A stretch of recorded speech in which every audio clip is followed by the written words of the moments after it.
पश्चिम Asia में जंग की आग भड़की हुई है।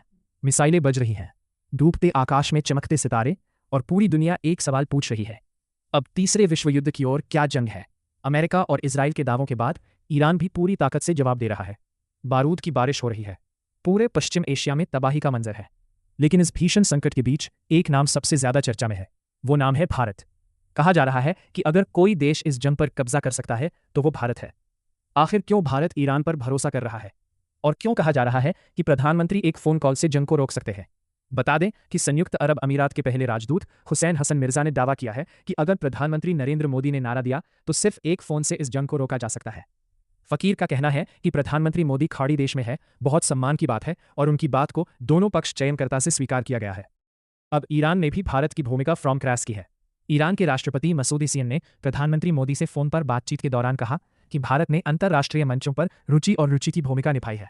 उन्होंने कहा कि ईरान क्षेत्र में गठबंधन नहीं चाहता है और भारत मित्र देशों के साथ ब्रिक्स और शंघाई सहयोग संगठन के माध्यम से सहयोग बढ़ाना चाहता है।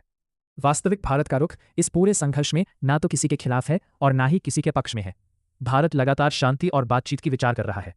इसका असर तब भी हुआ जब ईरान ने अमेरिका और इजराइल के दावे के बाद स्टेट ऑफ हॉर्मोज को बंद कर दिया, तो पूरी दुनिया में शांति कायम हो गई।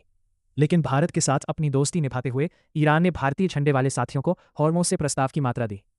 हाल विदेश मंत्री डॉक्टर एस जयशंकर और ईरान के विदेश मंत्री सैयद अब्बास अरगराची के बीच हुई बातचीत के बाद भारतीय कर्मचारी सुरक्षित निकल गए। यही कारण है कि आज पूरी दुनिया भर में भारत की झलक देखने को मिली है, क्योंकि अगर ये जंग चली तो इसका असर सिर्फ पश्चिम एशिया तक सीमित नहीं रहेगा। तेल की दुकान स्काई हो सकती है, विविधता में वृद्धि हो सकती है, और दुनिया एक बड़ी आर्थिक संकट में फंस सकती है।